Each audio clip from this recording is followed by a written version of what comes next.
1, 2, 3. Bienvenidos al podcast El dinero no viene con instrucciones. Mi nombre es Ricardo Chavero, soy director general de Network Consulting. Llevo más de 10 años invirtiendo en el mercado de valores y me encanta aprender sobre cómo cuidar el dinero. Y yo soy Brenda Gómez, soy asesora financiera. He ayudado a más de 1000 personas a mejorar y sanar sus finanzas. También disfruto mucho de aprender sobre el dinero. Síganos en nuestras redes sociales, Network MX, o búscanos en Google como asesorfinanciero.com.mx.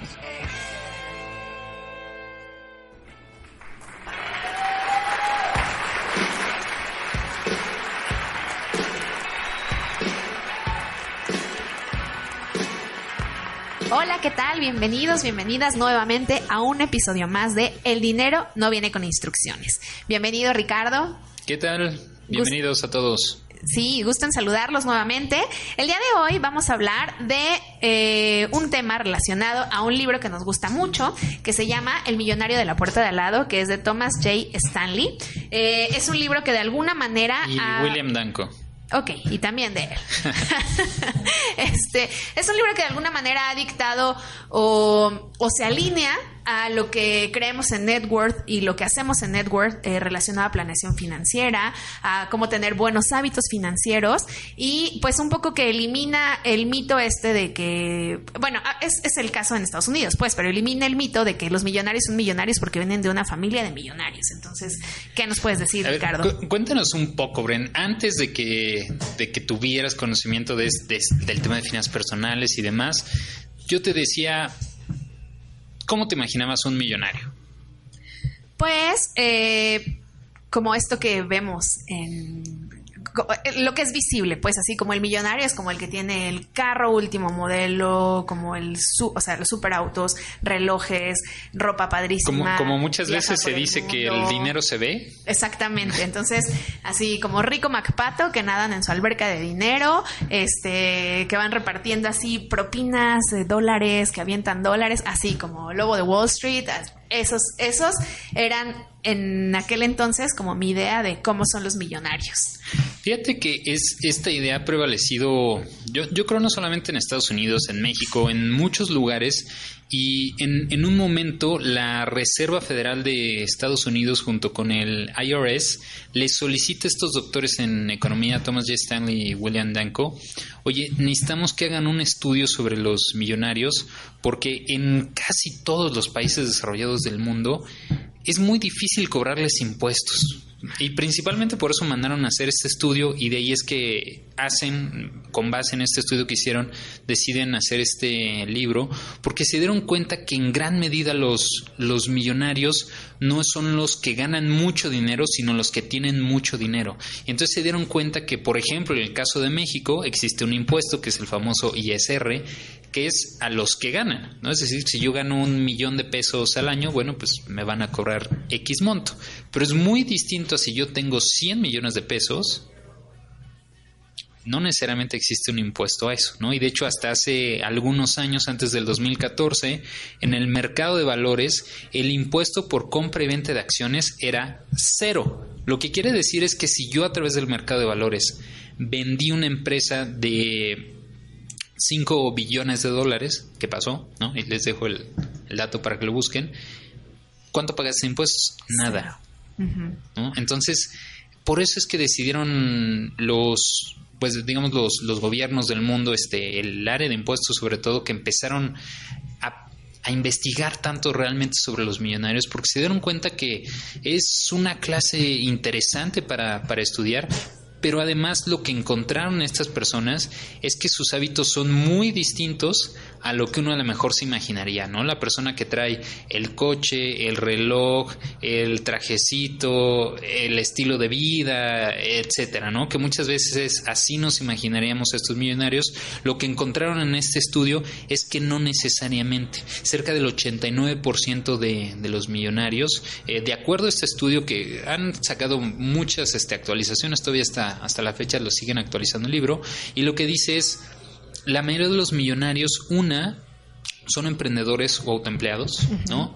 2, les preocupa conservar su dinero. no gastarlo, ¿no? Que es como de las cosas básicas que uno debería de tomar de ese libro, ¿no? Tenemos 10 tips que sacamos de este libro que nos gustaría que fuéramos analizando. El primero es: nunca gastan por encima de lo que ganan. Es decir, si yo tengo a lo mejor un buen ingreso, que en México podrían ser, no sé, 100,000 pesos, una persona que va en este camino a hacerse millonario de veras porque tiene y no porque aparenta, nunca va a gastar por encima de lo que tiene, que es uno de los tips que nosotros damos a nuestros clientes, ¿no? Si tienen un presupuesto, ¿cómo deberían de estar gastando? Y es muy curioso porque, por difícil que parezca, personas con ingresos de arriba de 70,000 pesos, arriba de 100,000 pesos, a mí me generaba shock cuando los conocía, porque aparte estaban endeudados. Y yo decía, ¿cómo es posible que tienen un ingreso pero por encima de la media? O sea, un ingreso pues alto comparado con el ingreso promedio en México. Y aún así, no solo no les alcanzaba, sino estaban endeudados. Y este error pues tiene que ver con que se confían en viene el siguiente mes y voy a volver a ganar mis 120,000 pesos. Entonces, pues bueno, sí me puedo comprar el carro de 3 millones.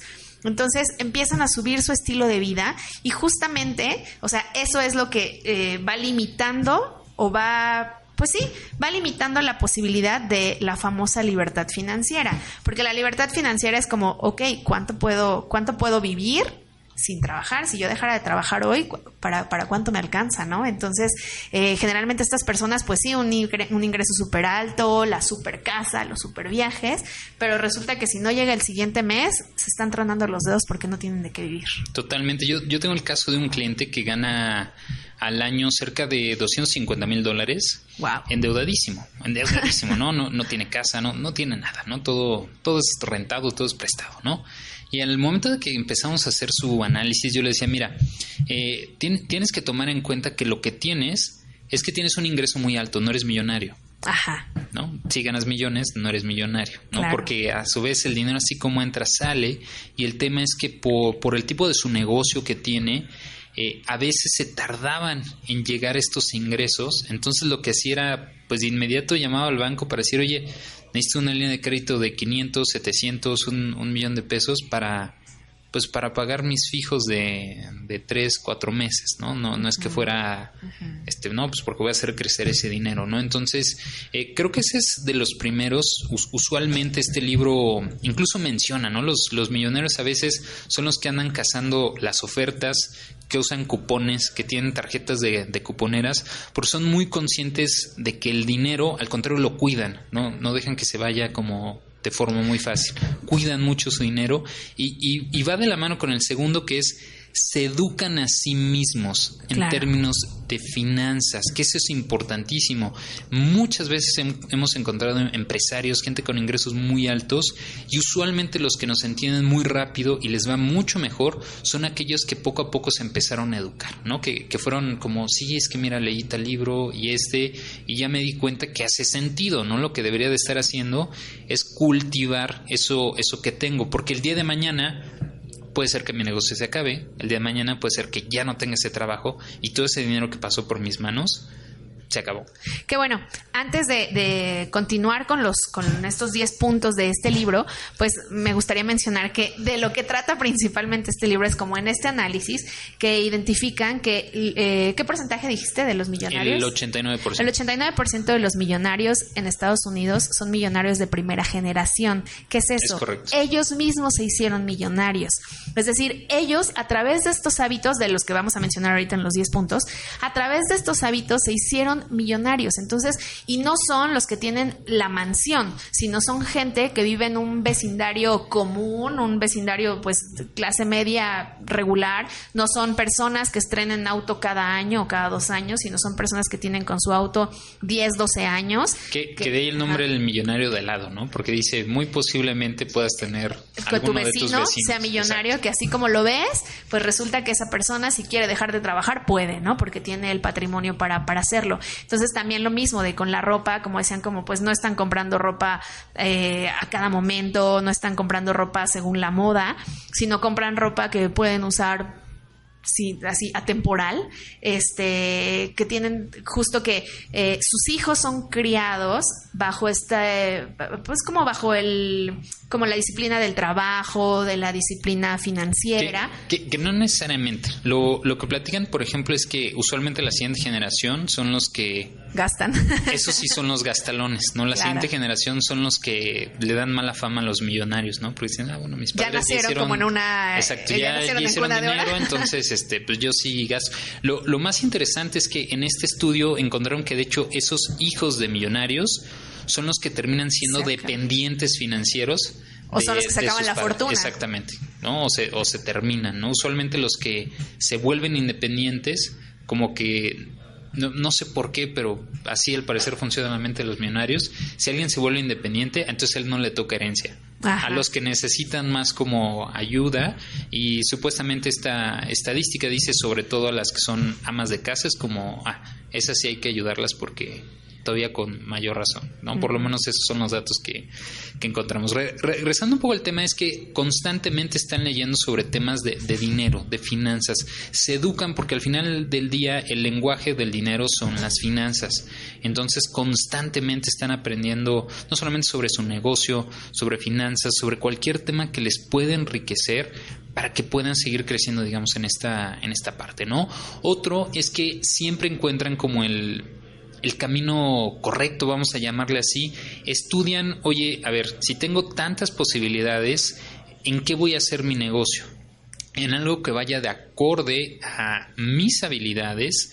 Muy posiblemente, si estudié X cosa, pues algo como que vaya de la mano, ¿no? Son muy buenos, digamos, eligiendo como ese camino, y cómo van haciéndose, yo le llamo como herramientas que van teniendo en su cinturón, ¿no? Oye, si de pronto ya vi que este es el camino que quiero seguir, voy tomando conocimiento que me va a servir para seguir construyendo ese camino. Porque muchas veces lo he visto ya en términos profesionales con otras personas, es que van estudiando cosas que a lo mejor no tienen nada que ver una con otra, y aunque sí constantemente están aprendiendo, no necesariamente están construyendo un camino más sólido para donde quieren ir, ¿no? Que va de la mano con el siguiente, es que son emprendedores.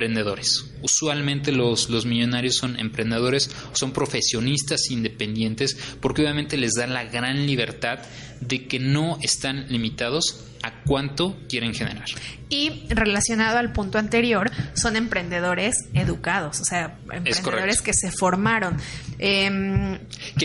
Cabe mencionar, perdón que te interrumpa, Bren, el hecho de que, digamos, son educados no necesariamente quiere decir que tienen un grado universitario. Sí, no. O un MBA en Harvard. Que se formaron en administración de su empresa, ¿no? En cómo llevar su organización. Porque también una de las cuestiones de pronto que vemos en los emprendedores es que no saben separar las finanzas de su negocio de sus finanzas personales. Entonces, eso hace que sea todo un desorden, porque cuando le va muy bien al negocio, lo toman como si a ellos les fuera muy bien. Como si fuera su ingreso. Exactamente, y es cuando empiezan a gastar más, y ya no se cumple el principio de vivir por debajo de sus posibilidades, ¿no? Entonces ya empiezan elevan su nivel de vida conforme elevan sus ingresos. Y cuánto genera el negocio, cuánto es del negocio, cuánto es de tus gastos personales, no tienen idea porque está mezclado. Entonces, la característica... Como tip de vida, ¿no? Para emprendedores y empresarios, pónganse un sueldo. Un sueldo, exactamente. Entonces, importantísimo. Esa empresa tiene que dar para pagar el sueldo del emprendedor. Entonces, justo los millonarios lo que hacen es formarse en ese sentido y saben perfecto cómo llevar la administración del negocio. Es correcto, ¿no? Por supuesto, son emprendedores, tampoco quiere decir que te debes de aventar de inmediato. De hecho, gran parte de los emprendedores que logran tener éxito empiezan usualmente a mitad de sus 30s, 40s, ¿no? Estadísticamente son los que tienen mayor éxito. Espero que yo sea la excepción, ¿no? Pero ese es como usualmente el ámbito donde usualmente destacan, porque ya tuvieron una carrera profesional, ya tienen mucha experiencia, y eso lo pueden llevar a cabo en su nuevo emprendimiento, ¿no? El siguiente sería: empiezan a ahorrar e invertir desde muy temprana edad, ¿no? O sea, casi es de lo primero que empiezan a hacer, ¿no? es muy importante para ellos el tema del ahorro, pero sobre todo empezar a invertir desde muy temprana edad, ¿no? Y el ejemplo es, pues bueno, muchos de los, ya no millonarios, sino de los billionaires, por supuesto está el caso de Warren Buffett, ¿no? Que tu pastor, nada te faltará. Empezaba a sus profesoras, como les hacían su fondo de pensiones en acciones de AT&T, él llegaba con las profesoras y decía, mira, yo hice una venta en corto, estoy apostando en contra de tu retiro, ¿no? Y obviamente los profesores no entendían nada ni qué pasaba, pero decían, pues seguramente sabe mucho de acciones, ¿no? Entonces, él fue un caso. Otro, por ejemplo, Ray Dalio, él fue caddy durante muchos años y lo que hacía es que cuando iba con estas personas de golf, él escuchaba, ¿no? Como que hablaban de acciones y demás. Y entonces él empezó a buscar en el periódico y como que pedía consejos ahí, cuando iba y recogía pelotas, se las llevaba a las personas que jugaban golf. Oye, ¿cómo en qué empresa invertir? Se me hace muy interesante su caso porque desde ahí empezó a invertir y de pronto cuando terminó en la universidad ya tenía mucho más patrimonio que el de sus padres, ¿no? Porque lo empezó a los 13 años y también Warren Buffett a 10, 11 años, a una edad muy, muy temprana, pero es algo muy importante. Si empiezas a ahorrar, invertir desde muy temprana edad, como ya sabemos, el poder del interés compuesto es lo que va a ayudar en el largo plazo a que obviamente pueda multiplicarse esa fortuna muchas veces. Ese era mi siguiente comentario, que ya lo habíamos mencionado en los mandamientos de las finanzas personales, como saber del interés compuesto. Yo tengo una imagen que me gusta mucho sobre la riqueza de Warren Buffett, que justo muestra el comportamiento exponencial del interés compuesto. Entonces se empieza a ver así como a los 14 años, a los no sé qué, así a los 30 años ya tiene una fortuna, y como a esta edad, pues ahora pues obviamente billonario, pero es gráficamente es impactante cómo lo ha hecho. Pero de manera como muy cercana, pues tiene que ver con sus hábitos, con esta parte educativa de invertir y además de no gastar lo que no es necesario. Hace unos días leí una imagen de estas que aparecen ahí luego en tu feed de Instagram que decía, no te engañes, cómo te ves habla de tus hábitos de alimentación y tu patrimonio habla de tus hábitos diarios. Entonces tiene mucho que ver justamente, ¿no? Al final del día esos hábitos diarios pues son lo que en el largo plazo va a traer resultados como todo digamos en la vida, ¿no? Entonces el punto número 5 es empezar a ahorrar, invertir desde una edad temprana, y el punto número 6 sería no te compliques tanto. Los millonarios, dice este libro, invierten en cosas sencillas y que entienden. Es decir, de pronto querer acercarte y decir, no, sabes que yo voy a empezar a ocupar futuros, derivados, swaps, opciones, etcétera. Posiblemente si no tienes experiencia en ese campo pudiera ser algo muy complicado. Como lo hemos dicho en otras ocasiones, no te compliques, para algo existen los fondos indexados que hemos hablado en otras ocasiones. Invierte en el promedio de las 500 empresas. Es lo más sencillo, es lo más básico y no tienes que sobrecomplicarte en cómo estás ahorrando, invirtiendo. Simplemente irte a lo básico, buscar por supuesto asesoría de algún asesor, de algún consejero, y que te recomiende cosas sencillas, ¿no? Que es lo que le preguntaban a Warren Buffett, ¿no? Así como si tu fórmula para hacerte millonario es tan sencilla, ¿por qué la gente no la sigue?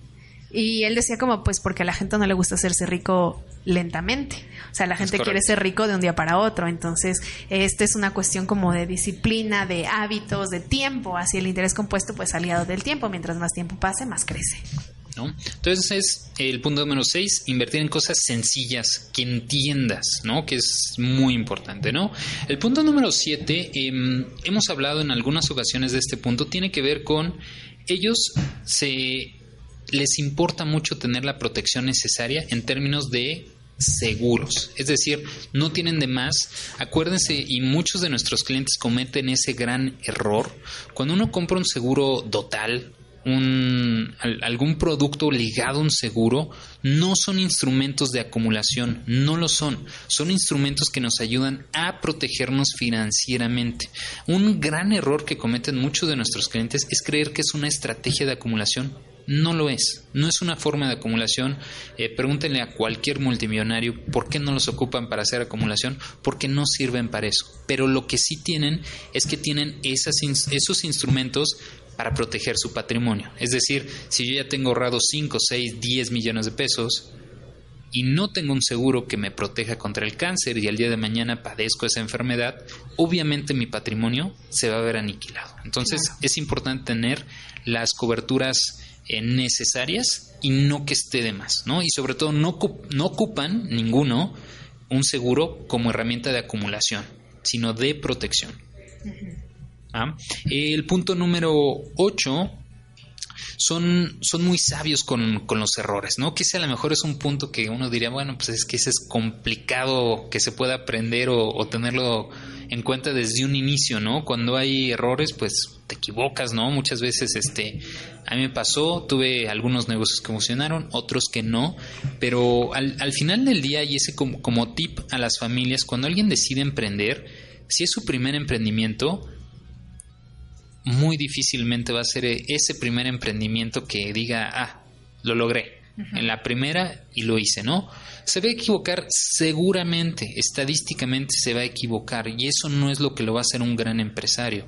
Un gran empresario es el que va a equivocarse 1000 veces y va a continuar, y gracias a esos errores es que va a poder decir, mira, gracias a esto que aprendí, es que ahora estoy haciendo las cosas de una forma distinta. Que ahí está la clave, aprender de nuestros errores y continuar, porque también pasa que lo intentan, no les funciona y se regresan como al lugar seguro, al lugar que conocen, y ahí se estacionan. Exacto. Entonces, o sea, lo que sigue es como seguir intentando.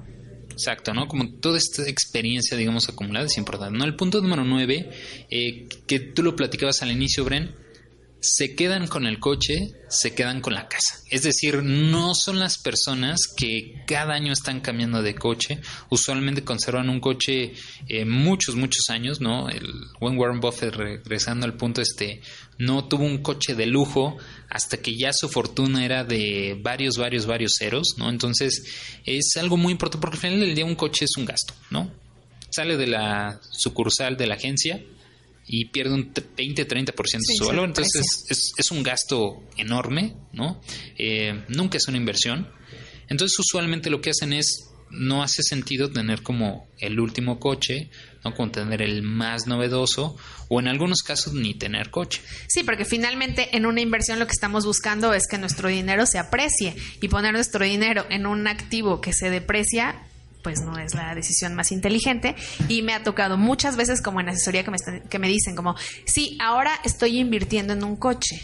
Y es correcto, como, estás invirtiendo porque seguramente lo tienes en alguna plataforma y estás cobrando por eso, si a eso te refieres como inversión, porque si es como porque te quieres ver súper bien en tu nuevo coche, híjole, no es una inversión, es un gasto. No, exactamente, no necesariamente. Hay una frase que tiene este libro que dice, los millonarios sienten que el dinero se ve mejor en su cuenta de banco que sobre ellos mismos, que es justamente como no se lo ponen en ropa, no lo ocupan en un automóvil, no es para presumir, sino está más seguro en el banco trabajando, ¿no? Entonces es como una frase que me gustó. Y por supuesto el tema de la casa, la mayoría de los millonarios se enfocan mucho en tener una casa, un hogar que está de acorde a sus necesidades, a sus posibilidades, y no es necesario tener como la gran mansión que a lo mejor uno se imaginaría.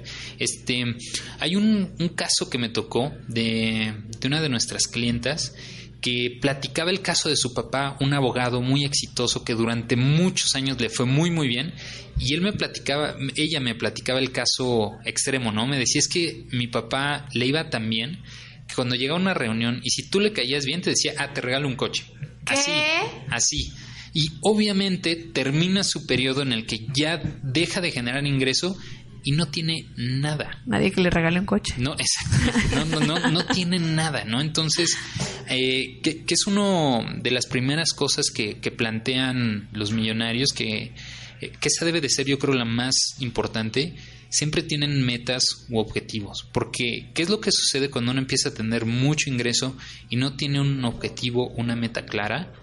No sabes qué hacer con ese dinero. Claro. Y esa es la realidad. Y le pasa a los famosos nuevos ricos, ¿no? Que el 90% de los que ganan la lotería por eso terminan quebrados, porque no tienen esa educación de cómo tener dinero y no tienen una meta clara, ¿no? De qué pueden hacer con ese capital, ¿no? Entonces va muy de la mano, ¿no? Los millonarios se ponen una meta clara y saben que tienen que ir para allá, ¿no? Por eso es que están dispuestos a hacer sacrificios diarios, de decir, oye, ¿por qué hoy estoy dejando de hacer ciertas cosas porque tengo una meta clara. Y algo muy importante que también me gustaría mencionar es que habla que estos millonarios se dedican, o sea, también algunos de estos millonarios se dedican, por ejemplo, a profesiones como muy comunes, o sea, pueden ser como profesores, carpinteros, pero con hábitos financieros muy buenos y muy educados al respecto. Yo de manera personal tengo un caso cercano de una persona muy, muy, muy querida que durante muchos años fue juzgada por la familia como la más coda, ¿no? Así,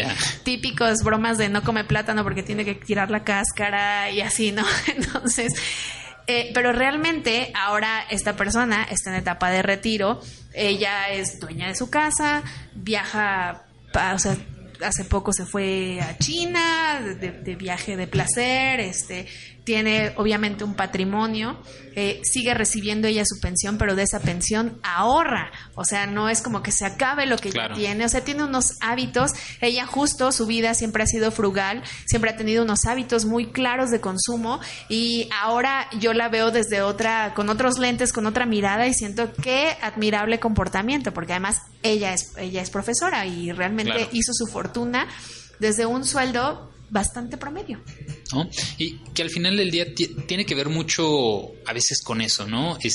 Lo mencionas en otro episodio, a veces esa presión social de decir, ay, es que todos gastan, pues yo también me debo de aventar al precipicio, ¿no?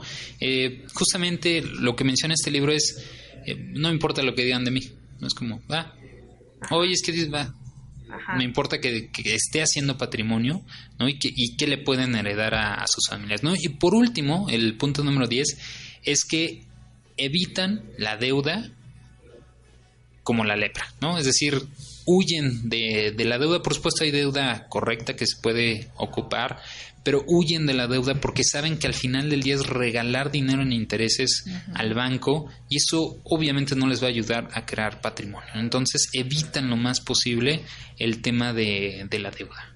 Claro. Y bueno, todos estos puntos y lo que vemos en el libro y bla, tampoco es el hilo negro. O sea, ya son cuestiones que haciendo planeación financiera sabemos que, o sea, no hay otro camino. No hay caminos mágicos, no hay caminos cortos, no hay atajos. O sea, una buena planeación financiera, unos hábitos saludables de finanzas nos pueden llevar a este camino. Digo, la posibilidad está para todos y está muy relacionado a temas de los que ya hemos hablado, como los 10 mandamientos de las finanzas personales, como los 7 pasos de nuestro modelo de administración de net worth, que justo nos va llevando por esta planeación y que se relaciona a todo esto que habla de lo que habla el libro. Entonces, sí, no es el hilo negro, pero nuevamente es como una flecha más que apunta el camino, es la disciplina y es el tiempo y son hábitos.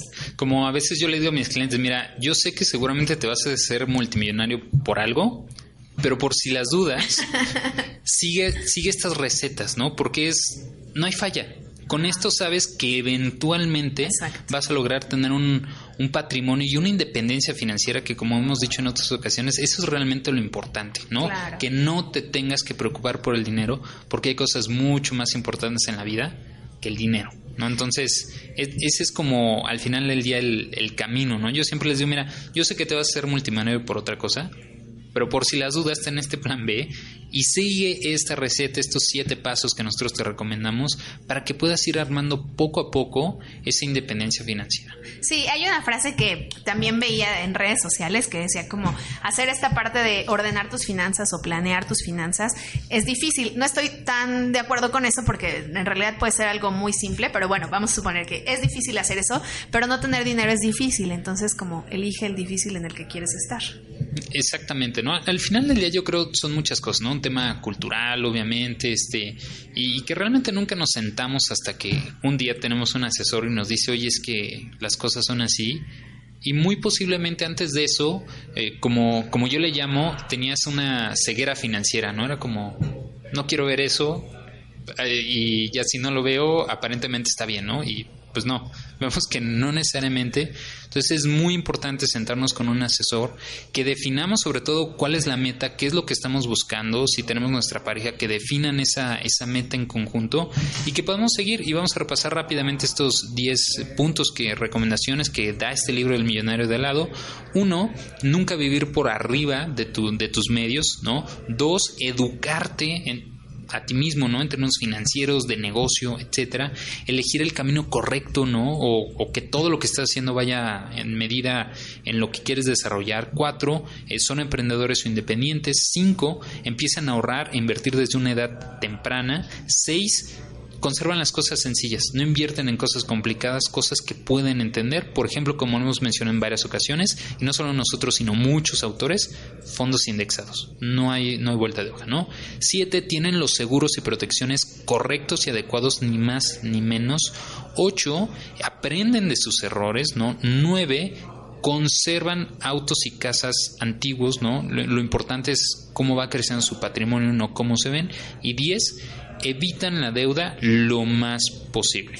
¿Algún otro tip que... hay muchas cosas que yo aprendí de este libro la primera vez que lo leí. De lo que más me quedó es... Al final del día, lo más importante es que tú puedas tener esa tranquilidad, esa paz. Como yo muchas veces le he dicho a mis clientes, hay cosas tan importantes en la vida que no tendrías por qué estarte estresando sobre el dinero. Esa es un poco nuestra labor, es la labor de Network, ayudarle a nuestros clientes a quitarles ese peso. Por supuesto, no sirve de nada si no nos hacen caso en las recomendaciones que les hacemos, ¿no? Yo siempre les hago la analogía, mira, soy como un coach de gimnasio, si no me haces caso, pues nunca se van a ver resultados, ¿no? La ventaja es que aquí es mucho más sencillo, se puede poner en automático tus finanzas y ya no debes de volver a preocuparte de eso si una vez logras establecer como esa automatización, ¿no? Que en otra ocasión lo mencionaba. Sí, que mi recomendación es esa, como pierdan el miedo a dar el primer paso. El primer paso es: me acerco a mi asesor financiero, voy a hacer mi análisis financiero, voy a identificar mis números, voy a identificar mis metas y dar los primeros pasos. También la gente de pronto se aterra por el largo plazo y es como, de verdad, el largo plazo es lo tienes que ver. O sea, llega mañana. Exacto, llega mañana. O sea, yo lo veo de...